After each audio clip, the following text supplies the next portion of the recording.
All right, finishing this up. This is lesson 4. This is our last lesson. Again, your activity is going to be a knowledge check, unless I change my mind in mid lesson. But this is the last one. Um, little secret: your module 4 is going to be a PE module. So if you have some activities that you're going to do, write them down so that you can submit that for module 4. Okay, so that's coming up. You should see that popping up the last week of school, whatever that is. All righty, now I need to find my slideshow so we can get this done. We are doing sudden illnesses here for this last one. Okay, sudden illnesses will probably a lot of videos with this one, so we'll just pick one. We don't have to do them all. All right, sudden illnesses, something that pops up just out of the blue: heat exhaustion, strokes, let's see, allergic reactions, okay, things like that. So we're going to move through this. Boom. Nope, wrong button. Sorry, people. There we go. All right, sudden illnesses. These are typically universal signs of a sudden illness. Changes in consciousness, nausea, vomiting, difficulty speaking, slurred speech, numbness, weakness, loss of vision, blurred vision, changes in breathing, changes in skin color, and sweating. There's others. We're just not getting, this is like a universal one. Boom. All right, so asthma. A lot of us have asthma. I have asthma. And with COVID-19, there have been some concerns with people who have underlying breathing conditions or health conditions in general. So my sister was telling me this long ordeal about, hey, I don't ever get sick. Okay, now it's on record. It's going to be live. You know it. I don't ever get sick. So boom, COVID this. All right, here is an allergy one. Since it doesn't want to work, there we go.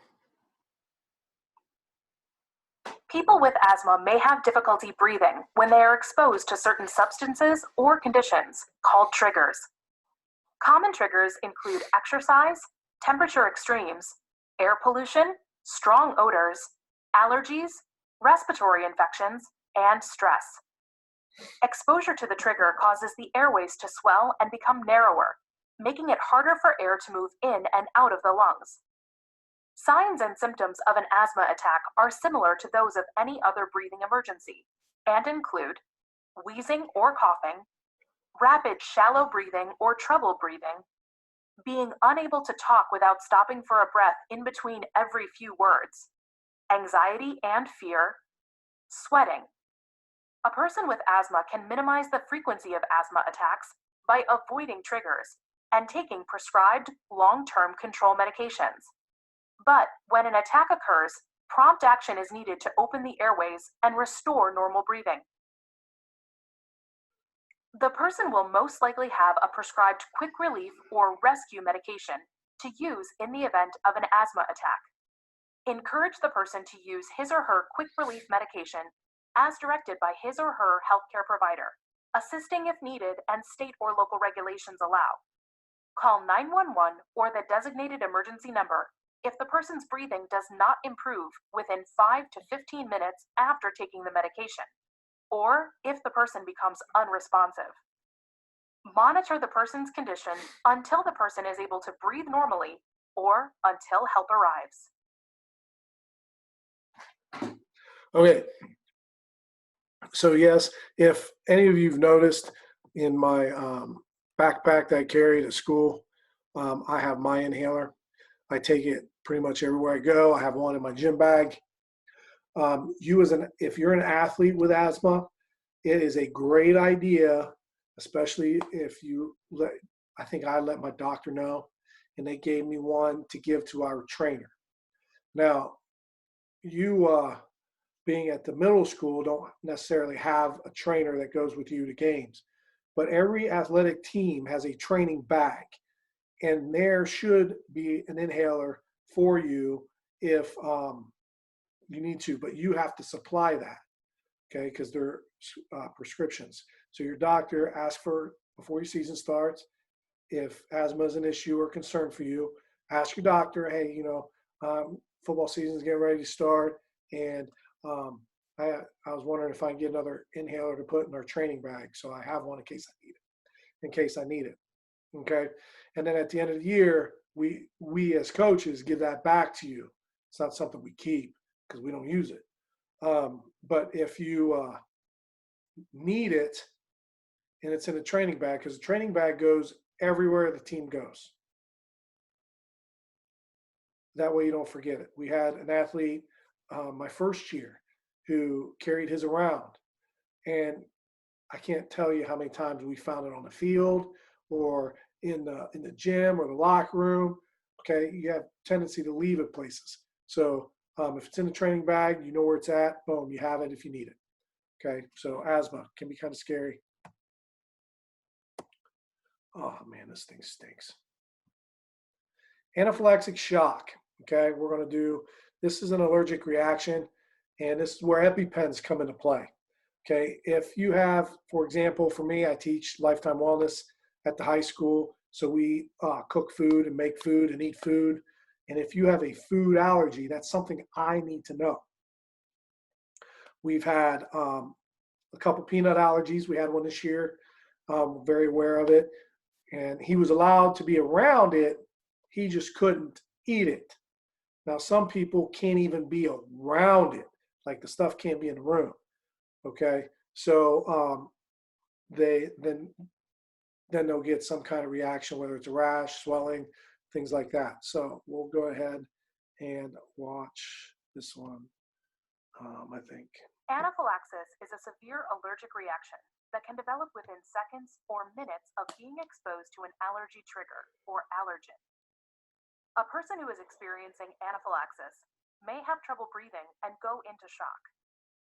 Because anaphylaxis is life-threatening, it is critical to act quickly to stop or slow its effects. To recognize anaphylaxis, look at the situation and the person's signs and symptoms. If you know that the person has been exposed to an allergen, look for trouble breathing or signs and symptoms of shock. Remember that signs and symptoms of shock may include excessive thirst, pale, cool, moist skin, changes in level of consciousness, and a rapid, weak heartbeat. Unknown exposure plus trouble breathing or signs and symptoms of shock equals anaphylaxis. If you think the person may have been exposed to an allergen, look for any two of the following signs and symptoms. Any skin reaction, such as hives, itchiness, or swelling. Swelling of the face, neck, tongue, or lips. Trouble breathing. Signs and symptoms of shock. Nausea, vomiting, cramping, or diarrhea. Any two of these signs and symptoms, in combination with suspected exposure to an allergen, equals anaphylaxis. If you do not know whether the person has been exposed to an allergen, look for any skin reaction or swelling of the face, neck, tongue, or lips. If the person has a skin reaction or swelling, and the person is having trouble breathing or showing signs and symptoms of shock, then assume anaphylaxis. When you recognize that a person is experiencing anaphylaxis, have someone call 911 or the designated emergency number immediately. If the person has a prescribed epinephrine autoinjector or an autoinjector is available and you are authorized to use it, help the person use the autoinjector. When administering an epinephrine autoinjector, be sure to hold the leg firmly during the injection to limit movement of the person's leg. Remember that anaphylaxis is a care-first situation, so if you are alone, help the person first and then call 911 or the designated emergency number. While you wait for help to arrive, make sure the person is sitting in a comfortable position, or have the person lie down if he or she is showing signs of shock. Provide reassurance. If the person is still having signs and symptoms 5 to 10 minutes after the first dose, and emergency responders have not arrived, help the person administer a second dose if another autoinjector is available.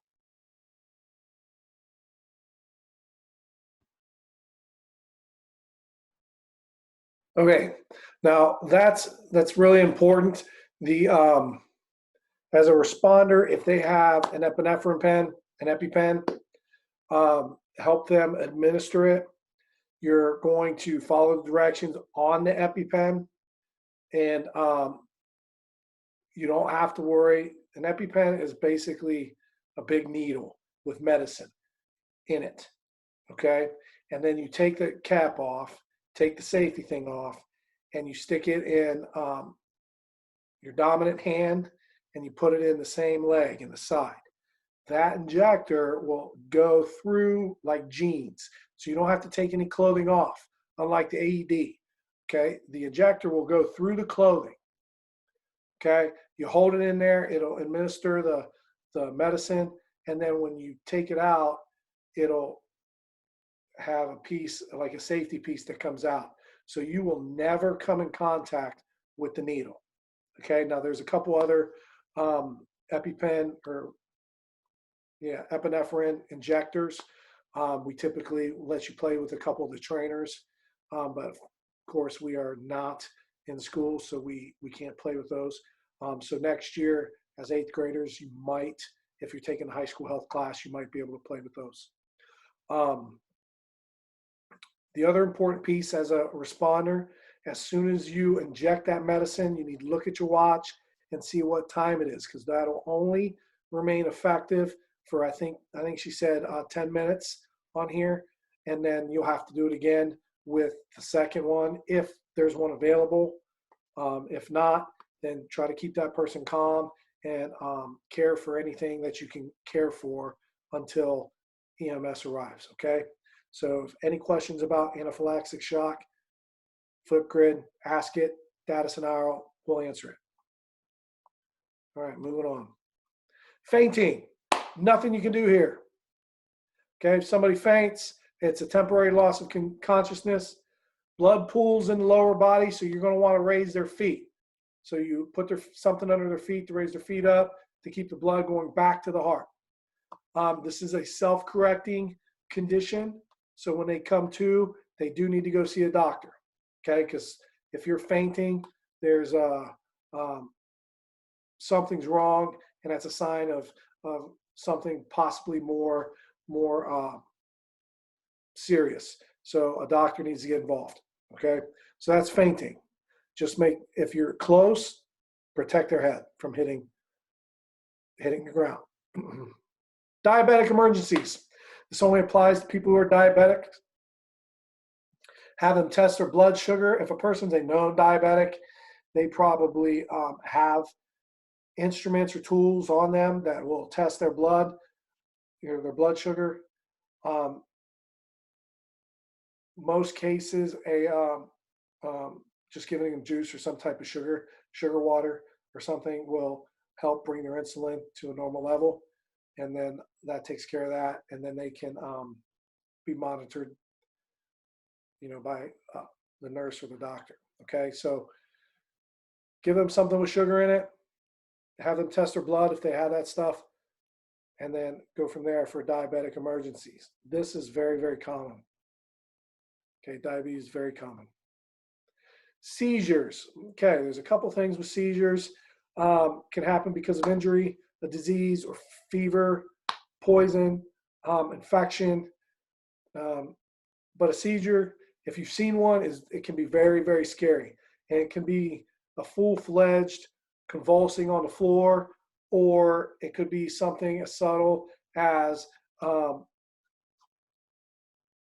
boom. I mean, that could have been one. It's not, but that silence where I kind of went away for a second could be one. I had a student I worked with. He was a kindergartner. We had lunch, and I had met him. I think I was there for a week, so I didn't know him very well. We were talking at lunch. I was talking to him, and then I said something. He doesn't say anything, and he was just eating a sandwich, and he just stopped and kind of stared. And then I was like, hey, and he goes, what? Okay, so I don't know if that was one. I brought it to my I'm a classroom teacher, because I was an aide at the time and we kept an eye on him. I still don't know if that was one or not, but it could be something as small as that. And then the year before that, I worked in a room that had a student who had multiple seizures, ranging from something very subtle to a full-blown convulsing on the floor. Very, very scary situation. And so seizures can be very scary. Now, a couple things with a seizure. I know there was a couple at the high school. I think there was one recently as last year. But one of the things you as a responder have to do with somebody with a seizure, you're not going to stop it. So don't try to control it. Let the person have that seizure. Okay?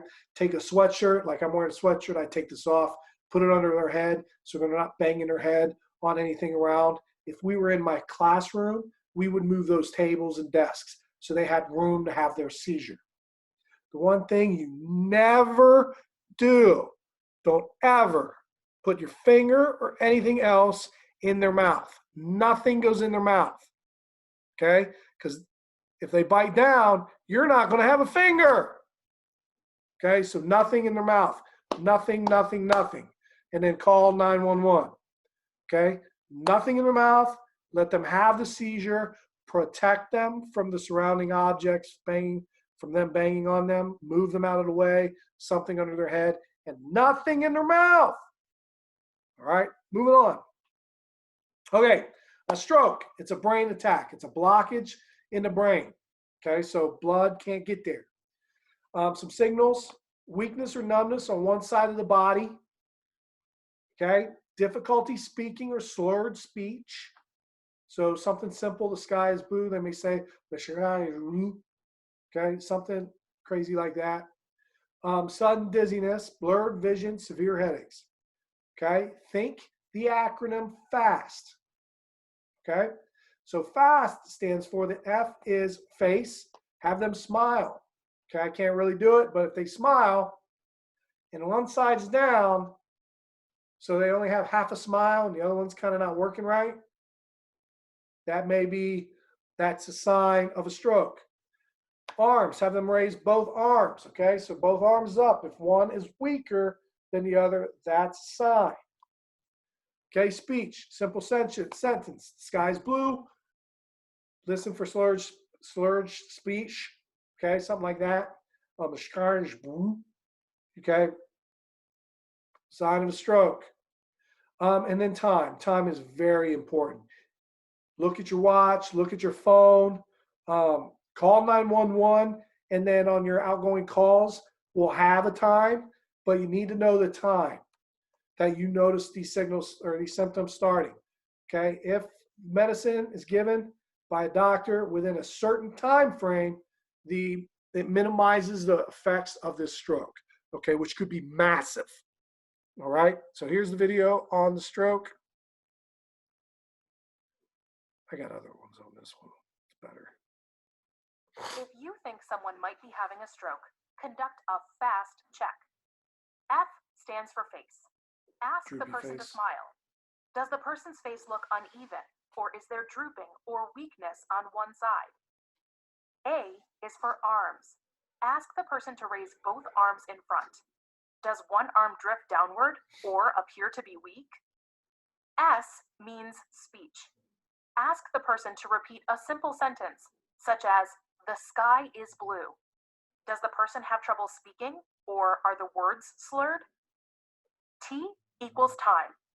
If the person has trouble performing any of these actions, or shows any other signs and symptoms of a stroke, note the time that the signs and symptoms started, and call 911 or the designated emergency number immediately. When a person is having a stroke, every minute counts, so act fast.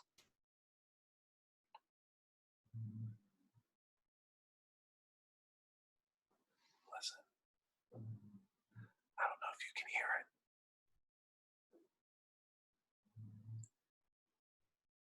One more. If you had me last year, you know that snoring dogs is one of my favorite things, and Jackie's back here snoring away. So I don't know if you could hear it. If you could, it's going to be a great day for you. very relaxing. Okay, other sudden illnesses. Here is an EpiPen 2-pack. They come in 2 packs. These are very expensive, and they have to be replaced, I think, every year. Now there's another one, Avucare. Avucare, is it Avuq? I think it's Avuq.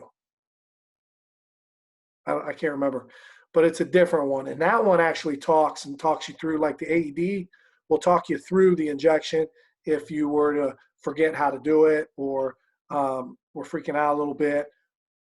So that one's a good one. And last I checked, if you fill out the appropriate paperwork and you are prescribed an EpiPen or something, you fill out the appropriate paperwork, this company, this Avuq company will send you the auto injector for free. So that's kind of nice to know. And that was as of, I think, last year. I don't know if that's changed yet or at all. Who knows? Okay, boom, boom, boom. Poison control.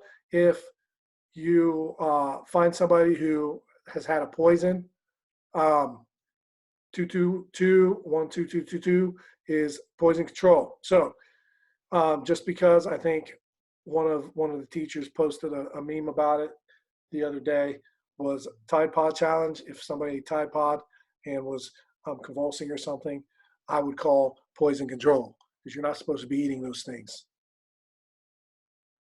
Okay, poison control.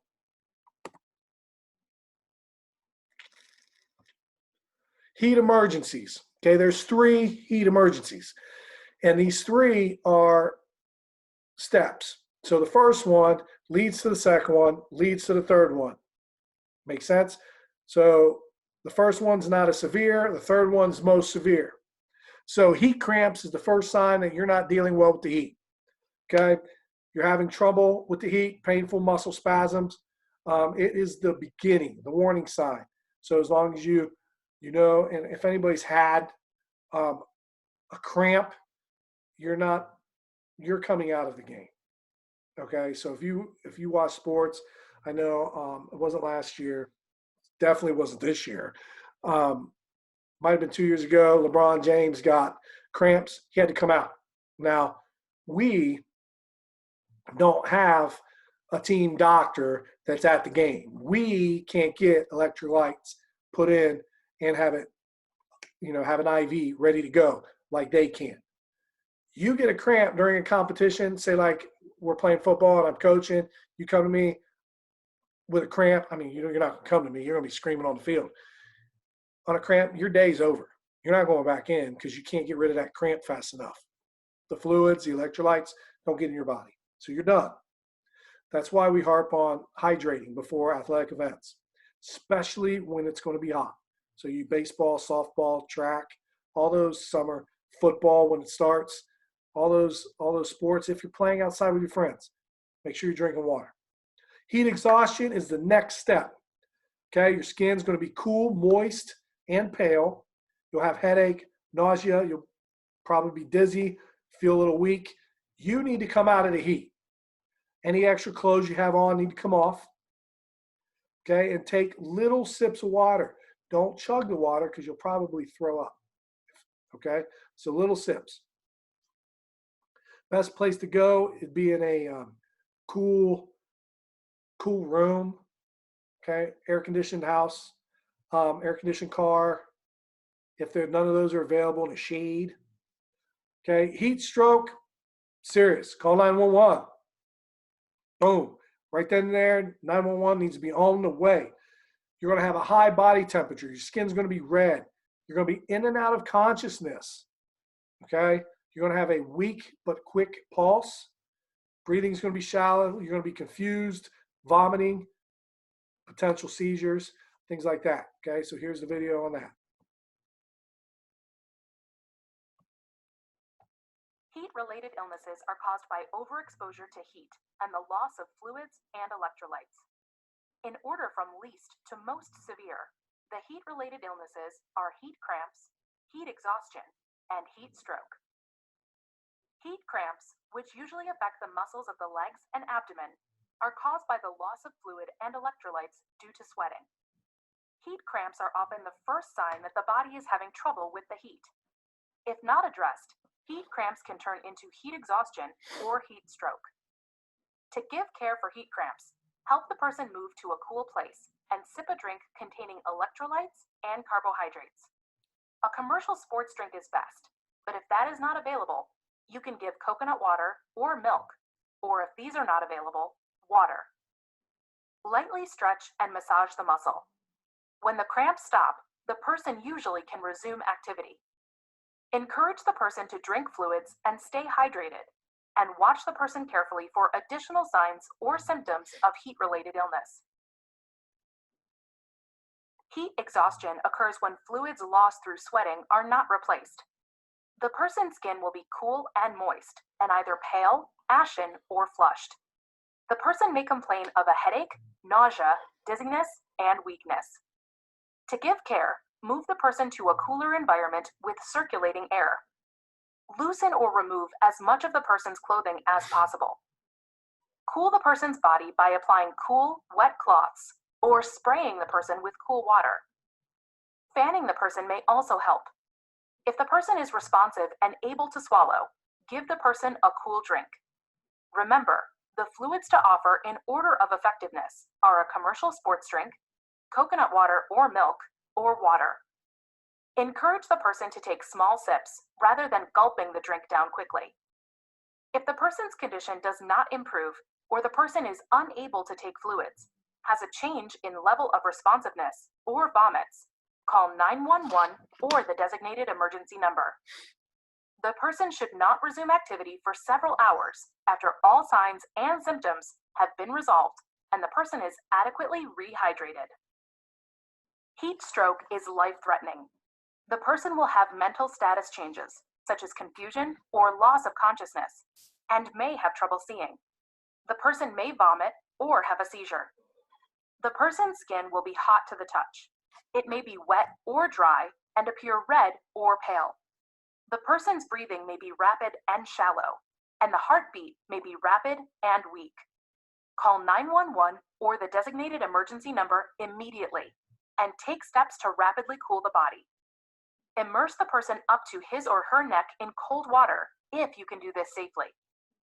Alternatively, place ice water-soaked towels over the person's entire body, rotating the towels frequently. If bags of ice are available, place these on the person's body over the towels.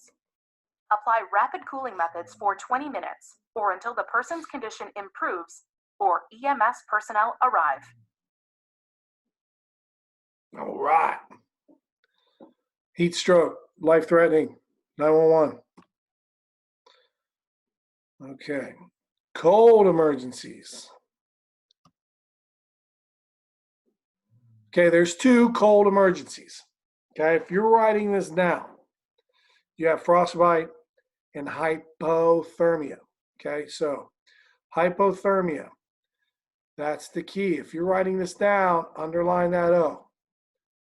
Okay, if we were to have a first aid test, you would have to choose a cold emergency. And if you choose hypothermia, but wrote hyperthermia, it would be absolutely wrong. It's a completely different thing. Okay, and it's spelled the same except this has an O, hyper has ER. Okay, and it's a common mistake. So if you're writing this down, make sure you underline that O. Okay, so frostbite, you lose the feeling in your affected area. So a lot of times could be the fingers. So you lose feeling in your fingers. Your skin will swell, so your fingers will get kind of fat. Your skin will look waxy. So if you've seen one of those waxy people from wax museums, skin will be waxy, cold to the touch. Okay, you never want to rub your hands together because you're going to cause some friction. You're not going to feel it because your hands are numb. So you could be pressing really, really hard or rubbing it on something and you're tearing your skin away. Okay, trying to be as colorful as I can be. Rewarm under lukewarm water. Now, this is the important piece of frostbite. Have somebody else do the water. So have somebody else set up your water. Okay, again, you are freezing. You have no feeling in your hand. So by the time you get it to lukewarm water, it's probably scalding hot. And now you're burning yourself. Okay, so have somebody else make the lukewarm water for you, and then you put your hands in it, your frostbit fingers, your frostbit toes, whatever it is. Okay, hypothermia, your entire body cools. Shivering, numbness, glassy stare, indifference, loss of consciousness. If anybody's seen, shoot, the Titanic, the movie with Leonardo DiCaprio, yeah, you guys are probably saying, who is that? I don't know who that is. Anywho, he was one of the main characters. The Titanic, I hope all of you know, sank. Um, and he was in the water trying to hold on, and he ended up dying of hypothermia. Okay. If somebody has hypothermia, you're going to take their wet clothes off and rewarm them and call 911. Okay. Makes sense? All right.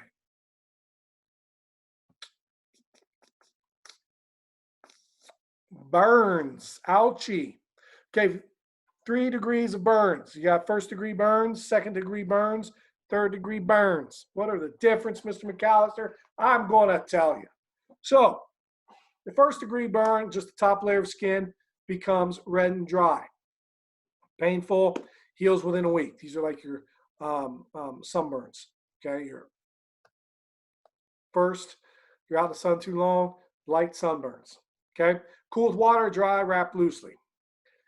2nd-degree burns, and I said the 1st-degree burns were like sunburns. You can get 2nd-degree burns from a sunburn.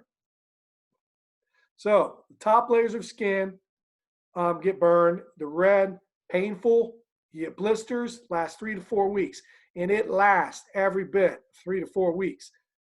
I was a freshman in high school. We had our own. It was baseball season. We had our own field at an off-site field.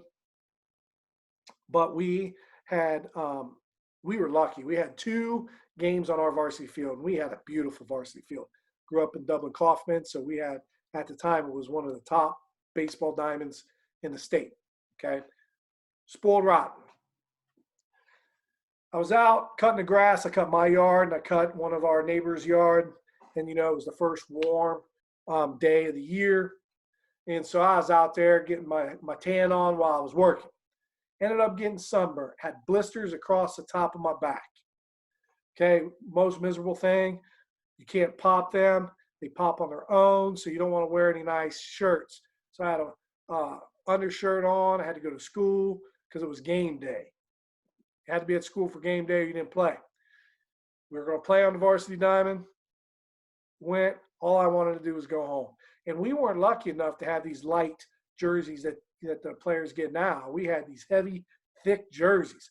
And no, my coach didn't let me go home. Made me sit on that bench with those heavy jerseys on. It was the most uncomfortable game of my life. Okay, but blisters, don't pop them. Cool with water, dry, wrap loosely. They're going to pop on their own. And you can get it with the microwave, so make sure you don't just grab in.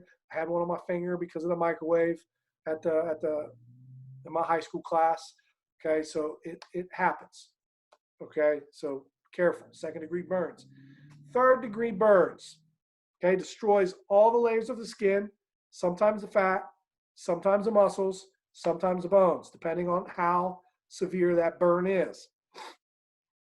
Okay, if any of you watched the news several years ago, there was a victim of a massive burn. Her name was Judy Melanowski, and there's a big story about her. And anywho, she had laws changed. Anyway, it's a long story. We don't need to get into it. I'm sure I'll tell you a couple times next year. But it destroys all the layers, including nerves. Your skin could be black, brown, could be painful or painless. It's painless because the nerves got burned. Okay, if your nerves got burned, you're not going to feel anything. Healing may require medical attention. All right, so it can happen. Okay, so this video. Burns can be caused by contact with extreme heat, chemicals, radiation, or electricity. Burned areas can appear red, brown, black, or white. Sorry. You may Sorry, see peeps. swelling, blisters, or both. To care for any type of burn, remember 3 simple steps: stop, cool, cover. After sizing up the scene, stop the burning by eliminating the cause of the burn if it is safe to do so. Next, cool the burn using cool or cold clean running water for at least 10 minutes. Finally, cover the burn loosely with a dry, sterile dressing. Burns involving blistering or broken skin should be evaluated by a healthcare provider. Some burns are minor and require only first aid care, but others are critical and require a call to 911 or the designated emergency number. To decide whether a burn is critical, look at the following factors. What caused the burn? Burns caused by electricity, chemicals, nuclear radiation, or an explosion are considered critical burns. How deep is the burn? Burns can affect only the top layer of the skin, or they can extend through the deeper layers of the skin or the fat, muscle, or bone underneath. The deeper the burn, the greater the severity. How much of the person's body is burned? A burn that covers more than one part of the body or covers a large percentage of the person's total body area is considered a critical burn. Where is the burn located? Burns in areas where they could impair function or the person's ability to breathe, such as the head, neck, hands, feet, or groin, are considered critical burns. How old is the person? If the person is younger than 5 years or older than 60 years, consider the burn critical unless it is very minor. If you think that a person has a critical burn, call 911 or the designated emergency number immediately. All right. Burns. Be careful. Pay attention to what you're doing. Sunscreen.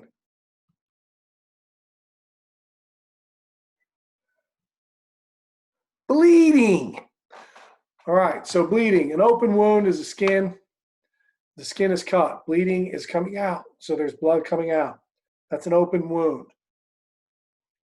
A closed wound is a bruise. So when you get a bruise, it's like black and blue. That's a bruise. And what it is vessels underneath the skin have been damaged, and they're bleeding. So that bruise is essentially just blood underneath your skin. Okay, if somebody were to, if you were to scrape your skin on top of a bruise, there'd be blood there. So care for a minor open wound. You're going to apply pressure on that wound. So you need gauze, which is the white stuff underneath this. They'll show it to you. I don't have any here, or I'd show you. And then you're going to wrap it. And you want that wrap tight. Okay? But you're going to wrap it, you're going to fold it, then you're going to start here wrapping it so it's firm. You don't want it so tight that they can't feel their fingers or their fingers change color, but you want it snug. And then you're going up. So they're going to start here, they're going to go up the arm. And they're doing that because you want the blood to go back to the heart. If you do it the other way, blood will pool down in the lower extremities. Okay? So if bleeding continues, so the blood comes through that, you're going to add to it. You're not taking anything off. Okay, makes sense? And if you're dealing with blood, make sure you have gloves, okay, which is called a PPE, personal protective equipment. So that's gloves, breathing barriers, stuff that helps protect you from any diseases. Okay, makes sense? Here's a video for that. To care for someone with an open wound, begin by covering the wound with a sterile gauze pad and applying direct pressure until the bleeding stops. If blood soaks through the first gauze pad, put another one on top and press harder to apply more direct pressure.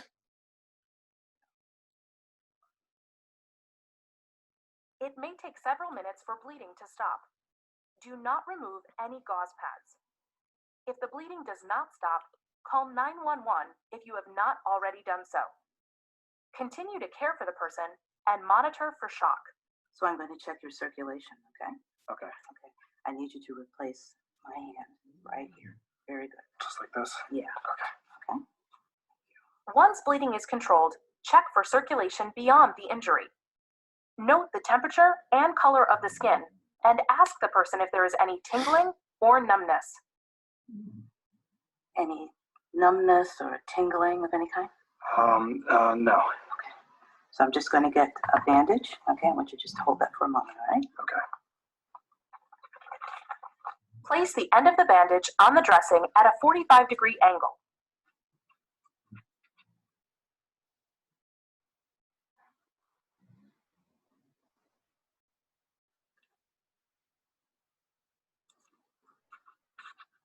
Continue wrapping the bandage over the dressing. Thank you for holding that for me. No problem. Thank you. You're a good assistant. Thank you. We'll get this done. One more.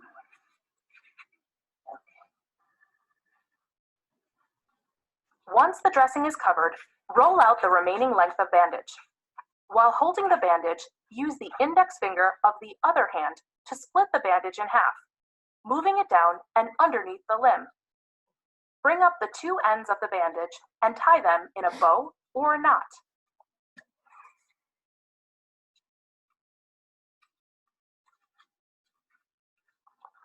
So I'm going to check your circulation again, okay? Okay. Okay. Check again for circulation beyond the injury.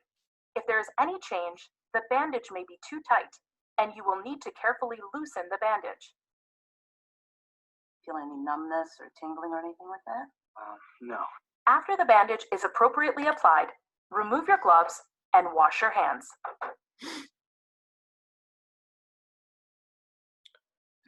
All right.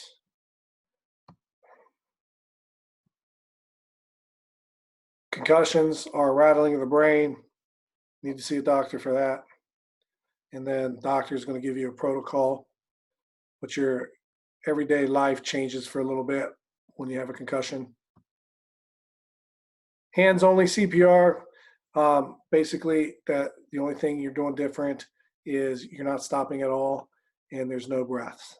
Okay, and we'll talk more about that next year. Okay, any questions? Okay, activity for this, because there's so much other stuff, is going to be another knowledge check that will wrap up module 3, and then like I said, module 4 is going to be a PE piece. So keep your activities, stay active, keep track of your activities, and submit that in before the end of the school year so you can get credit for module 4. All right. If you have questions, the Flipgrid question thing on Schoology, grab that link, hop on there, ask your question. Danis and I will get to that question, answer it for you, and go from there. Have fun with this unit, and I'll see you soon. Possibly. Where is this thing? There it is. Later, guys.